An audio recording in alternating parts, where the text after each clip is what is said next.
En esa casa celebré mis primeras entrevistas con el noble mártir de la democracia, don Abraham González, que ahí resonó la voz del apóstol invitándolo a reivindicar por medio de la revolución los derechos del pueblo ultrajado por la tiranía. Ahí escuché por primera vez el nombre venerado de Francisco I. Madero. Ahí aprendí a amarlo y reverenciarlo porque venía con un luminoso plan de San Luis, con su fe inquebrantable y con su esfuerzo titánico para luchar por nosotros los pobres, los oprimidos, los despojados.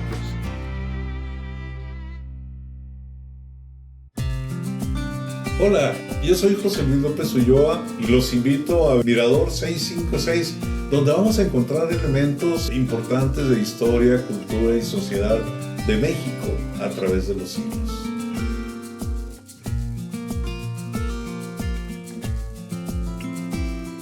Hola amigos, qué gusto estar nuevamente con ustedes en nuestro Mirador 656, un podcast que, como ustedes bien saben, intentamos retomar contenidos relativos a historia, cultura y sociedad mexicana. Y bueno, hemos estado trabajando ya, no sé, prácticamente 4 o 5 meses, o quizás más, quizás hasta 6, con puras cuestiones relativas a prácticamente la Revolución Mexicana. Y ha sido muy gratificante el poder llegar hasta el momento en el que ahora nos encontramos. Hemos hablado de personajes muy importantes de la historia de México, como es el caso de Francisco I. Madero, como es el caso incluso de Porfirio Díaz, como es el caso de Emiliano Zapata. Y el día de hoy vamos a traer aquí a la mesa de la reflexión a un personaje que es una maravilla de personaje. Me refiero a Francisco Villa, Doroteo Arango Arámbula, que era su nombre real, que nació en junio, me parece que el 5 de junio de 1878. Él nace en el estado de Durango, en un lugar que se llama La Coyotada, cerca de San Juan del Río, en el estado de Durango. Y ahí es donde él desarrolla toda su vida, los primeros años, acompañado de su familia, hasta que por alguna razón él tiene que dejar la compañía familiar y tiene que aventurarse en otras cuestiones. Hay un personaje, un historiador ya fallecido, que ha hecho trabajos sobresalientes de Francisco Villa. A mí me parecen sobresalientes. Yo considero que son muy dignos de tomarse en cuenta. Me refiero a los trabajos del profesor Friedrich Katz, un historiador de origen austriaco, ya fallecido, y que ha trabajado o trabajó cuestiones biográficas de Villa muy interesantes. Él habla de un Francisco Villa cuya historia personal está centrada o es perceptible a partir de una serie de eventos, una serie de leyendas, una serie de cosas que le dan cobijo a la figura de Francisco Villa, a la figura de Doroteo Arango. Y me refiero, o se refiere en este caso, el profesor Katz, que Villa tiene 3 leyendas que son notabilísimas y que no hay que perderlas de vista. Una leyenda negra, una leyenda roja y una leyenda blanca.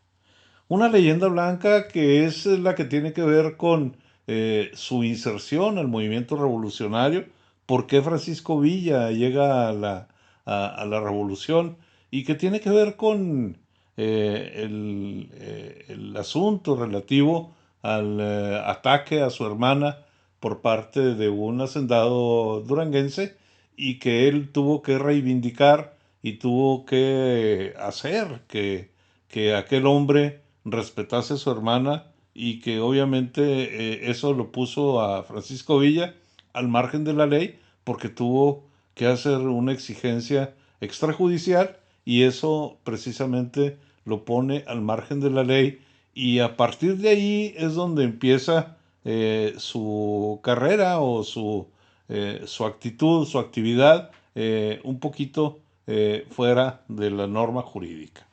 Esa es la leyenda blanca.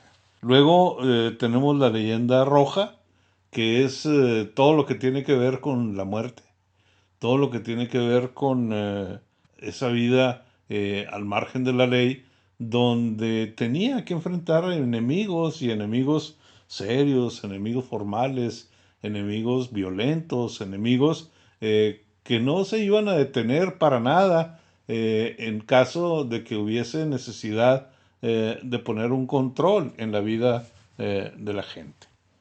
Y por último tenemos también la leyenda negra, que es el criminal torvo, el más nefasto de los seres humanos, el más detestable de los seres humanos. Y obviamente, bueno, lo que establece de alguna manera el profesor Katz es que estas tres cosas no dejan de ser unas leyendas. ¿Qué quiere decir que son una leyenda? Que no es totalmente cierto que haya sido de esa manera, que ni es totalmente cierta la cuestión relativa al levantamiento de Villa por el asunto relativo al ataque de que es objeto su hermana, y que no era tan atroz la actitud que tenía Villa en contra de sus enemigos, y que no era un hombre que por quítame estas pajas se atreviera a matar a quien tuviese que matar.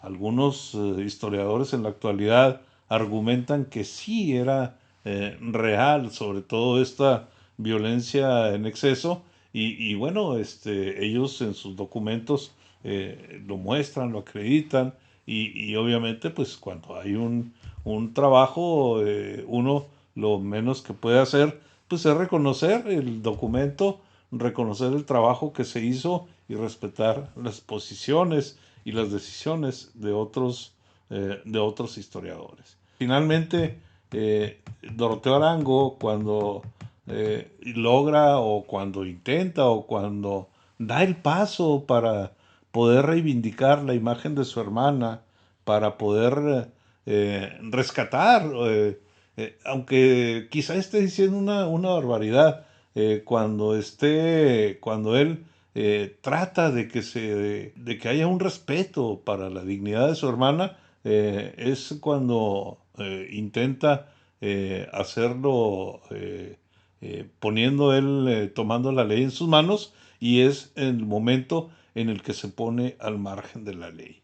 En ese momento, Francisco Villa se pone al margen de la ley, se convierte en un proscrito, se convierte en un hombre al margen de la ley, y tiene que empezar a luchar desde fuera de la estructura formal, y a partir de ese momento se convierte, pues, por llamarlo de alguna manera, en un delincuente.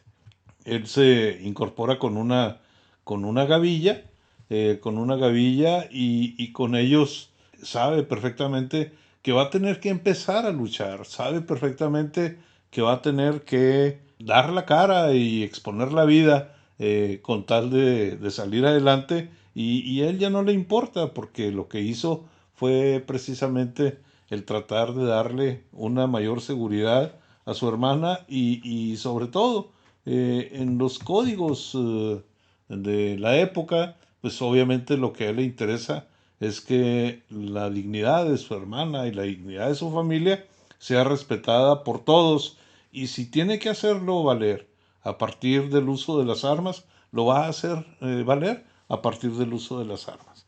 Ese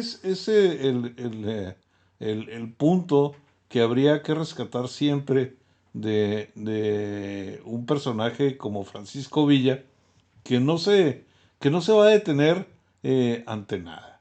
Obviamente, cuando surge la posibilidad de incorporarse al movimiento revolucionario de Francisco y Madero, pues él es uno de los pioneros, de los primeros que se dan cuenta.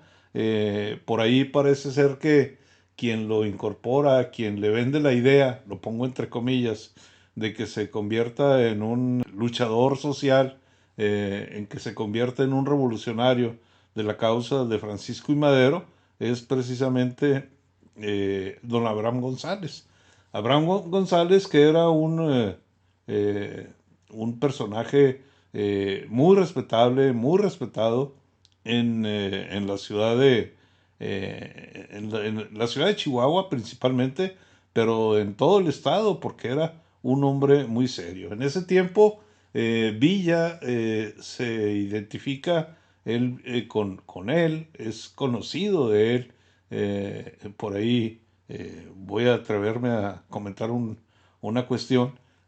Parece ser que tenían ciertos nexos en cuanto a la compra de vacas y de pues ganado que era mal habido, parece ser, por Villa, y que había esa vinculación entre ellos y que esa era la razón por la cual Francisco Villa y Abraham González se conocían. Villa vivía entonces en una casa pequeña en la ciudad de Chihuahua, en la calle décima, número 500. Traigo un fragmento del propio Villa. Celebré mis primeras entrevistas con el noble mártir de la democracia, don Abraham González. No creo que sea el lenguaje de Villa, no creo que haya sido la manera como él hablara, pero vamos a pensar que sí, que efectivamente en esa casa él conoció al noble mártir de la democracia, don Abraham González, y que ahí resonó la voz del apóstol invitándolo a reivindicar por medio de la revolución los derechos del pueblo ultrajado por la tiranía. Ahí escuché por primera vez el nombre venerado de Francisco y Madero. Ahí aprendí a amarlo y reverenciarlo porque venía con un luminoso plan de San Luis, con su fe inquebrantable y con su esfuerzo titánico para luchar por nosotros los pobres, los oprimidos, los despojados. Bien, eso es el encuentro que tiene Villa con Abraham González, y es precisamente Abraham González el hombre que lo convence de que luche al lado de Francisco y Madero. Francisco y Madero se convierte en un personaje central en la vida de Francisco Villa. ¿Por qué? Porque lucha en la toma de Ciudad Juárez, porque es clave Francisco Villa junto con Madero, junto con Pascual Orozco y otros militares de la época, revolucionarios levantados en armas, los que logran hacer que Madero obtenga la victoria y que esto propicie la caída de Porfirio Díaz y que deje el poder y que renuncie a la presidencia de la República. Todo esto acaecido en el año de 1911 en Ciudad Juárez, Chihuahua, la guerra, la toma de Ciudad Juárez, después de una guerra de 3 días, del 8 al 11 de mayo, y la renuncia, los tratados de Ciudad Juárez, donde se establece la renuncia de Porfirio Díaz en el 21 de mayo de 1911. Y bueno, esa es el inicio de la carrera ya más en condición de militar, porque con el conocimiento que Huerta tenía de la milicia, derrotaron a Pascual Orozco, y eso le fue dando sus primeros blasones militares a un personaje como en este caso se trataba de Francisco Villa. La vida de Villa es bien interesante y vamos a necesitar un poco más de espacio para hablar de él, y aquí vamos a dejar esto de Francisco Villa como un soldado del Ejército Federal al servicio del presidente don Francisco y Madero y al mando del general Victoriano Huerta. Es increíble, no es fácil ver este triángulo, sin embargo, la verdad es que en la historia así a veces suceden las cosas. Yo por ahora solo me resta invitar a los amigos a que voten. Les recuerdo que en México, en el mes de junio del año próximo, tendremos elecciones ya de este año, porque esto se va a estrenar después del día primero. Este, Tendremos elecciones y hay que votar. Voten por quien usted guste, amigo, amiga, pero vote, por favor. Nuestro país, mi país, tu país, requiere tu voto para lograr sus grandes objetivos.